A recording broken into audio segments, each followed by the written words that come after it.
A man walks into a luxury boutique and suddenly collapses. Blood drips onto marble floors, everyone screams. But here's the twist. The most feared mafia boss in Seoul isn't dying from his wounds. He's dying because of a woman he just met. And he's about to risk everything to have her. The brass doors of Vesper Elegance glided open with a whispered chime, and Seoul's most dangerous man entered like a ghost. Tae-min commanded every room he walked into, but today felt different. The crystal chandeliers seemed to dim in his presence, the air itself holding its breath. His charcoal suit, custom Italian, worth more than most people's homes, moved like liquid shadow across his frame.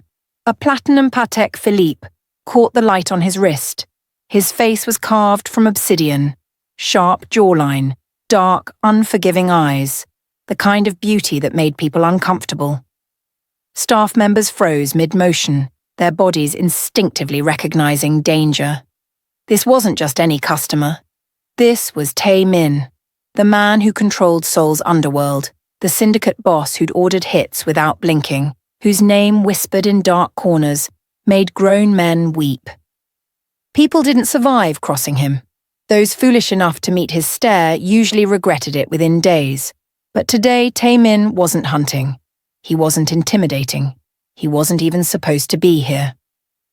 6 months ago, he'd been in the driver's seat of his Mercedes when a rival organization rammed him off a bridge.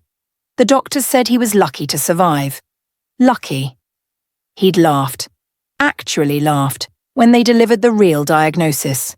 His body had been shattered so severely, so completely, that they told him he'd never function as a man again. Never. The word echoed through his mind like a death knell.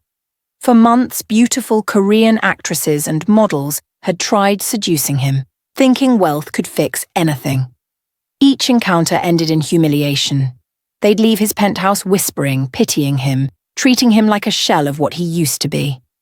He'd started believing it, started accepting that the accident hadn't just broken his bones, it had killed something essential, something irreplaceable. He'd become half alive, moving through days like a ghost haunting his own existence. Then he heard her voice. "Welcome to Vesper Elegance. How absolutely wonderful to see you walk through those doors today, sir." Tae-min froze mid-step. Every muscle in his body went rigid. The woman who'd spoken emerged from behind the counter like she'd stepped out of a dream, tall, statuesque, with luminous caramel skin that seemed to glow under the boutique lights. Her locks cascaded down her back in thick, beautiful waves, each one perfectly placed. But it was her eyes that destroyed him. Warm, intelligent, playful. They looked at him like he was just a man, not a monster, not a legend, just a human being. Her nameplate read, Simone. Her smile was bold, confident, with just enough mischief to make his heart actually skip. He hadn't felt his heart skip in 6 months. And then it happened. His body responded, not gently, not gradually, but explosively, undeniably, uncontrollably. Heat surged through him like lightning striking water. His hands trembled. His pulse thundered in his ears like he was about to go into battle. His manhood stirred, hardened, burned with a ferocity he thought was dead forever. Panic seized his throat, sweat beaded on his forehead. He couldn't breathe, couldn't think, couldn't do anything except stare at the ground, unable to meet her kind eyes because he was terrified she'd see the truth written all over his face. "What is happening to me?" "Sir, are you all right?" Simone tilted her head, concern flooding her features. Her voice, that voice, was firm but gentle, the kind that demanded honesty. That made you want to confess everything. Without a word, Tae-min turned and stormed out like his penthouse was on fire. His guards outside scrambled in confusion as their boss rushed past them, his face dark as a thunderstorm. The chime rang behind him, almost mocking. Inside, Simone blinked, bewildered. Did I just scare away the hottest man who's ever walked through that door? She murmured to herself, shaking her head. That night, Tae-min sat in his penthouse overlooking Seoul, a glass of expensive whiskey trembling in his hand. The city sprawled beneath him like a kingdom, but he couldn't focus on it. All he could see was her smile. All he could hear was her voice. All he could feel was that incredible, impossible stirring of his body coming back to life. He slammed the glass down so hard it cracked against the table. "I'm losing my mind," he muttered. "This isn't real." "I'm imagining it," but the memory was too vivid, too intense, too real to be a delusion. 2 days passed. He couldn't eat, couldn't sleep, couldn't concentrate during business meetings. His lieutenants noticed his distraction, exchanging worried glances, but none dared question him.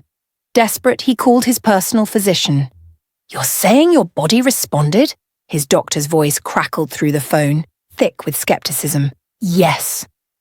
Tae Min's response came out sharp, defensive, almost angry. "That's medically impossible, Mr. Tae. Your imaging was conclusive. Whatever you felt, it's psychological. A phantom sensation. Nothing more." But Tae Min knew what he'd felt. The fire was too real, too strong, too consuming. He needed to see her again. No, he needed to understand what she'd done to him. The following week, he found himself back at Vesper Elegance.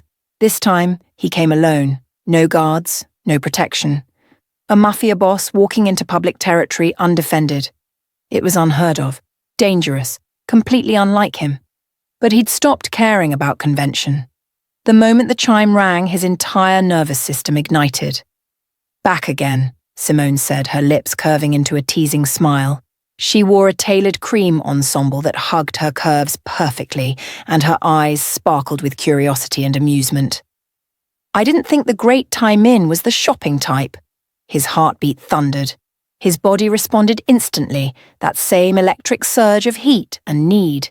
He felt his ears burn as he quickly grabbed a random jacket from the nearest rack.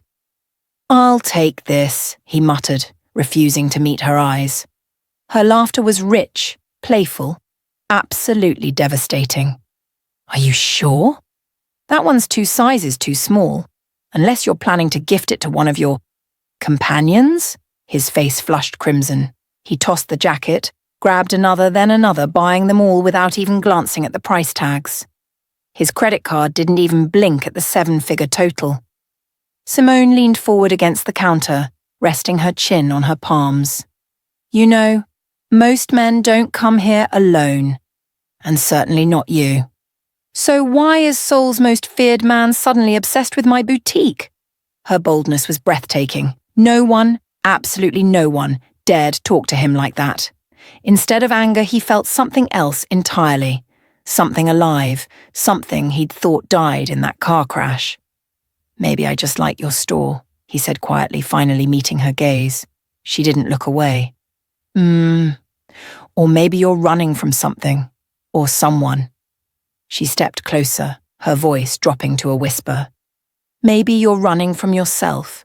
That word, yourself, hit him like a bullet to the chest. The next morning, Seoul's streets buzzed with chaos. Honking horns, flashing neon signs, endless crowds chasing wealth and power.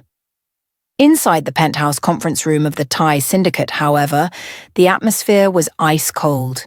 Tae Min sat at the head of a long obsidian table, his lieutenants surrounding him on all sides. They were discussing weapons shipments, rival territories, money owed, life and death operations that required his complete attention. He heard none of it. His mind was trapped in that boutique, replaying her voice, her smile, the way she'd looked at him like she could see through every wall he'd built. One of his captains finally cleared his throat, nervously. "Boss, should we move the weapons drop to the warehouse on Busan Road?" Tae Min blinked, as if waking from a dream. "Do whatever you want," he said dismissively, waving them off. Every man at that table went completely silent. The boss never spoke like that. His words were law, sharp, calculated, absolute. Today he sounded distracted, soft, and that alone was more terrifying than any threat he could have made. By afternoon, he'd made a decision that shocked even himself. He dismissed his entire security detail and stepped into his black Lamborghini alone. No convoy, no backup, Nothing but him and the road leading back to her. When Vesper Elegance's glass doors opened, the chimes sounded almost celebratory. Simone was there in a striking black jumpsuit that made his breath catch, her locks pinned back elegantly, revealing her beautiful face. She looked up, spotted him, and her expression shifted from casual to knowing. "Well, well," she said, her voice dripping with amusement, "if it isn't Mr. Mysterious himself back again." "People are going to start thinking you own this place." He froze mid-step. His body burned alive instantly at her words. He felt panic rising, felt his composure slipping. He pressed his lips into a thin line and walked toward the suit racks like a man on autopilot, but she followed, her heels clicking against the marble like a countdown. "What's the matter?" she teased, moving closer. "Cat got your tongue? Or are you here to buy my entire inventory again?" "Nothing," he said, his voice barely steady as he grabbed blazers randomly, stacking them like armor. She folded her arms, amusement dancing across her features. "You do realize that real mafia men usually intimidate boutique owners, not panic shop, right? That's kind of backwards." That word, panic, made his jaw tighten dangerously. For a moment, the old Tai Min, the savage syndicate boss, almost erupted. But when he looked up and met her eyes, something shifted. The fire melted into something softer, something he couldn't control. "What's really going on?" Simone asked, and this time her voice wasn't playful. It was serious, probing, demanding truth. "Why do you keep coming back here? Alone. Every single time." Tai Min's throat tightened. No one, not his men, not his enemies, not even the government, dared question him like this. But this woman spoke to him as though he were just a man. Not a boss, not a killer, just a human being. For the first time in his entire life, he felt completely naked under someone's gaze. "Do I need permission to shop?" he finally asked, his voice rough. Simone's eyes narrowed. "No, but you don't strike me as the kind of man who buys 10 suits without trying a single one on. Either you're terrible at shopping or there's something else you're not telling me." She stepped closer, close enough that he could smell her perfume, jasmine, and something uniquely her. "So what is it? Why are you really here?" His chest felt impossibly tight. He swallowed hard and forced his voice steady. "You wouldn't understand." "Try me," she whispered. For a moment they stood in complete silence. The boutique seemed to shrink around them. The air between them felt charged, electric, dangerous. Then his phone buzzed. A message from his lieutenant. Rivals spotted nearby. "Be careful," reality crashed back. He grabbed the blazers and headed to the counter. Simone began wrapping them, her movements fluid and graceful. "See you soon, boss," she called after him as he turned to leave, her voice laced with something he couldn't quite name. "Don't be a stranger." Those words haunted him all night. Across the street, unseen and patient, a black van sat idling in the shadows. Inside, members of a rival gang watched with cold calculation. "Why does Tai Min keep coming here?" one whispered. "Always alone, no guards, no protection." "Maybe he's got a weakness," another said, his voice like ice. "And if he does, we use it." That night, Tai Min stood at his penthouse window again, staring out at Seoul's glittering skyline. He should have been planning strategy, hunting rivals, reinforcing his empire. Instead, all he could think about was Simone, the way she teased him without fear, the way she wasn't intimidated by his reputation, the way she made him feel like he was more than just the sum of his crimes. For the first time in years, Tai Min admitted something to himself that terrified him more than any bullet ever could. "I want her. Not for business. Not for pride. But for me. Raw. Desperate. And completely real." By morning, he was already behind the wheel of his Lamborghini heading back to her.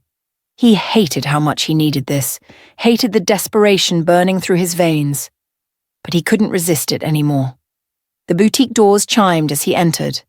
Simone was standing behind the counter in a stunning crimson jumpsuit that hugged her curves like it was made specifically for her body. She looked up from her fashion magazine, and when she saw him, her lips curved into a knowing smirk. "You're obsessed," she said smoothly, setting down the magazine. "Either that, or you're the richest man with the worst shopping habits in all of Seoul." Tae-min froze as always. His body betrayed him instantly, heat surging through him like a wildfire. He gripped the edge of a display table to steady himself. "I needed to see you," he said quietly, finally lifting his eyes to meet hers. Something shifted in her expression. The teasing faded, replaced by something more serious, more real. "Why?" she asked simply. He couldn't answer. Instead, he moved toward her, drawn like a magnet. She didn't back away. She stood her ground, watching him approach with those intelligent eyes that saw right through him.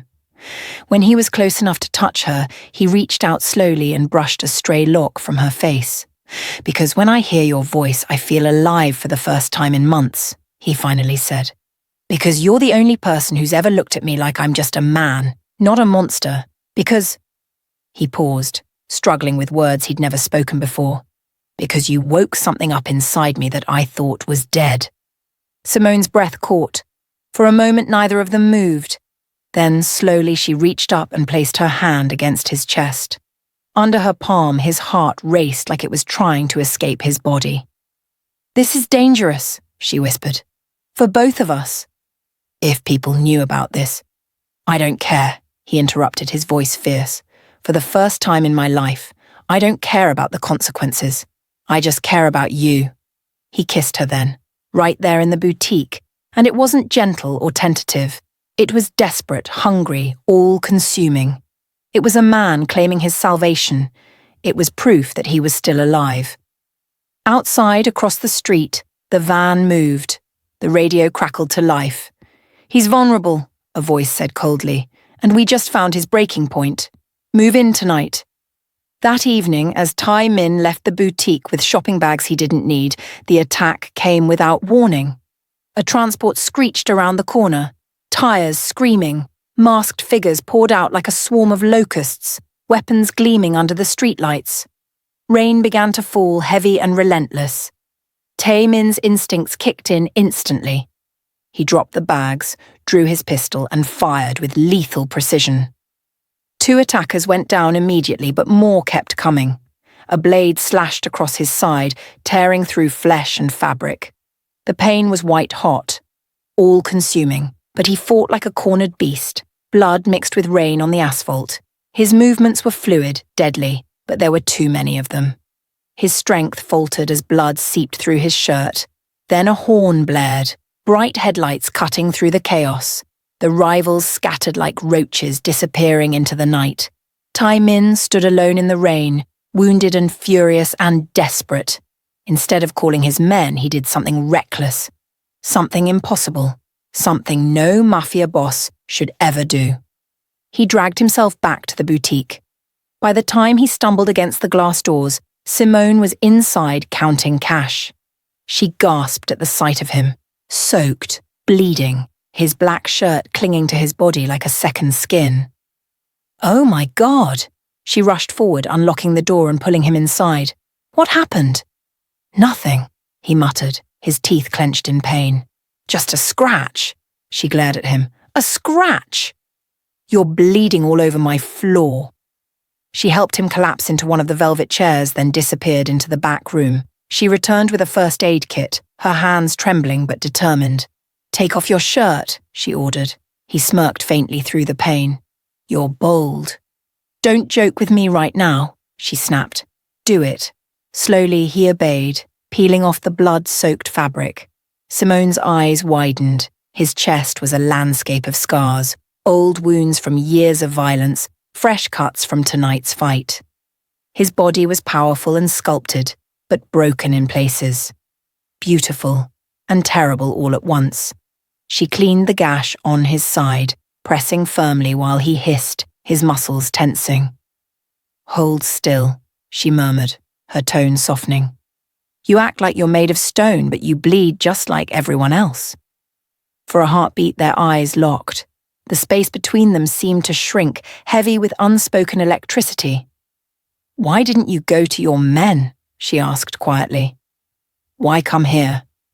He swallowed hard, his gaze burning into hers. "Because you're the only person I trust." Her breath caught. Those words, so simple yet so heavy with meaning, seemed to change everything. As she bandaged his wound, the air grew increasingly charged. His body was close, his breath hot against her cheek. Her hands lingered on his skin longer than medically necessary, tracing the scars as if reading the story of his survival written across his chest. "You're insane," she whispered, shaking her head. "A mafia boss showing up at a woman's boutique bleeding. Do you want to get me killed?" His lips twitched. Not quite a smile, but close. "If they come for you, I'll end them all." Something inside Simone shifted fundamentally. This man was dangerous, broken, unpredictable, but, in his rawness, she saw something real, something no amount of money or power could manufacture. Her fingers brushed against his, and the spark was undeniable, magnetic. Tae-min leaned in slowly, his usual confidence stripped away completely. For once there was no mask, no savage facade, just a man craving something he thought he'd lost forever. Their lips met soft at first, tentative, then deeper, hungrier. Simone gasped against him, her heart racing as his hand cupped the back of her neck, pulling her closer. The kiss was desperate, a storm breaking after years of drought. He kissed her like a starving man, like the world might end if he didn't taste her again. When they finally pulled apart, breathless and trembling, Simone's eyes were wide. "What was that?" she whispered. His gaze burned into hers, dark and raw and completely unguarded. "The truth," he said. "Finally, the truth." Outside in the shadows, unseen eyes watched through rain-smeared glass. A rival's voice whispered into a radio, "He cares for her. He's wounded." And he went back to her. "This woman, she's his weakness. She's his breaking point. She's everything we need." With those words, Simone's fate was sealed. 3 nights later, Tae-min's penthouse glowed with golden light. The city sprawled beneath them like a kingdom he no longer cared to rule. Simone stood by the floor-to-ceiling windows, her reflection shimmering against the Seoul skyline. She wore a silk dress he'd bought her, nothing elaborate, just something that clung to her curves perfectly. Her hair fell in soft waves, framing her face, and the smile she gave him was enough to strip away every ounce of his hardness, every wall he'd ever built. He leaned against the edge of the couch, watching her, his heartbeat erratic and uncontrolled. For months, he'd dreamed of this moment, feared it, longed for it, with an intensity that bordered on obsession. The accident, the pain, the humiliations from doctors, and failed encounters with models had carved deep scars inside him. Yet here she was, this beautiful black woman named Simone, shattering every boundary of his broken body and reigniting a fire he thought was gone forever. "Simone," he whispered, almost afraid of his own words. "I don't know how to do this gently." She turned, raising one eyebrow, her lips curving into a teasing smile. "And here I thought the mafia boss always knew exactly what to do." He chuckled nervously, running a hand over his face. "Not with you. With you, I feel like I'm going to lose complete control." "Then lose it," she said simply, stepping toward him, her heels clicking softly against the floor. "I'm not afraid. I've never been afraid of you." That was the breaking point. He grabbed her hand, pulled her against him, and kissed her as though he'd been starved his entire life. His lips crashed against hers, fierce and desperate, full of hunger that had been buried in silence for far too long. Simone gasped into the kiss, her hands clutching his shoulders, feeling the raw power trembling beneath his skin. He lifted her effortlessly, carrying her to the couch as if she were the most precious treasure he'd ever owned. When their bodies touched, he moved like a man on fire, not sloppy, not uncertain, but burning with an intensity she'd never experienced before. It wasn't just sex. It was proof. Proof to himself that he was still alive. Proof that the accident hadn't stolen his manhood. Proof that with her, he was whole. Simone could barely breathe under the waves of passion he poured into her. He kissed every inch of her like he was memorizing her body, like he needed to know every detail to survive. His hands roamed with a mixture of reverence and urgency, as if each touch could erase years of doubt and shame. "Simone," he whispered hoarsely against her neck, "you don't understand what this means. It feels like if I don't give you everything right now, I'll die, like you're the only thing keeping me alive." Her heart twisted at the broken honesty in his voice. She cupped his face, forcing him to look at her, his dark eyes shimmering with tears he was too proud to let fall. "Then live like the world is ending," she said, her voice soft but commanding. "Live like this is our last night, because I'm not going anywhere." And he did. Taemin moved with a hunger that made Simone's entire body tremble. He was both gentle and feral, romantic yet savage, every stroke and kiss and touch saying without words, "I'm alive because of you. You saved me. You're my reason." Hours passed, but it felt like one long, endless moment of connection. When finally they collapsed into each other's arms, breathless and shaking, he buried his face in her chest like a child seeking shelter from the storm. His strong frame trembled, not from exhaustion but from the overwhelming relief of being free. Free from shame, free from fear, free from the loneliness that had consumed him. "I thought I was broken," he confessed, his voice muffled against her skin. "All those months I believed I was half a man, damaged beyond repair, and then you—" He pulled back, staring at her with a mixture of awe and disbelief. "You gave me everything back. Simone, you healed me. You made me whole again." Her eyes softened. She ran her fingers through his messy black hair, smiling at this man who just hours ago had looked so untouchable and terrifying to the world. To her, he was just human, raw, vulnerable, and completely hers. "Maybe you were never broken," she whispered. "Maybe you were just waiting for the right woman to remind you who you really are." That struck him harder than any bullet ever could. He kissed her again, slower this time, tasting every ounce of sweetness her lips carried. From that night on, he knew Simone wasn't just another woman. She was his cure, his miracle, his salvation wrapped in silk and moonlight. And for Simone, the intensity of his passion that night left her stunned.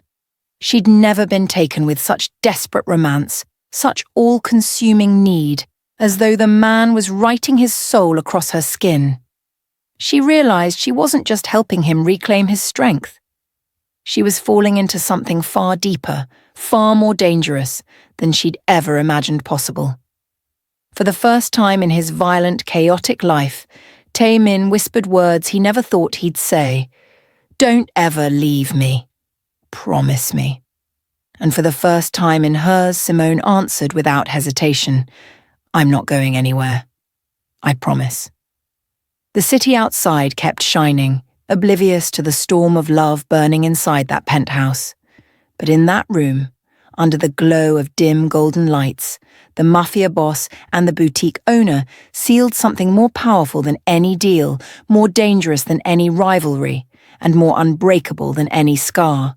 Love, raw, unstoppable, and burning as if the world was ending and they were the only two people left alive. Hey, beautiful souls. Thank you for staying with this story until the very end. This tale teaches us that no matter how shattered you think you are, no matter how broken your past has left you, the right love can make you whole again. It can resurrect what you thought was dead. It can give you back your life. If you felt something while watching this, please hit that like button, subscribe to this channel, and share this story with someone who needs to hear it. Your support means everything. I'll see you in the next one.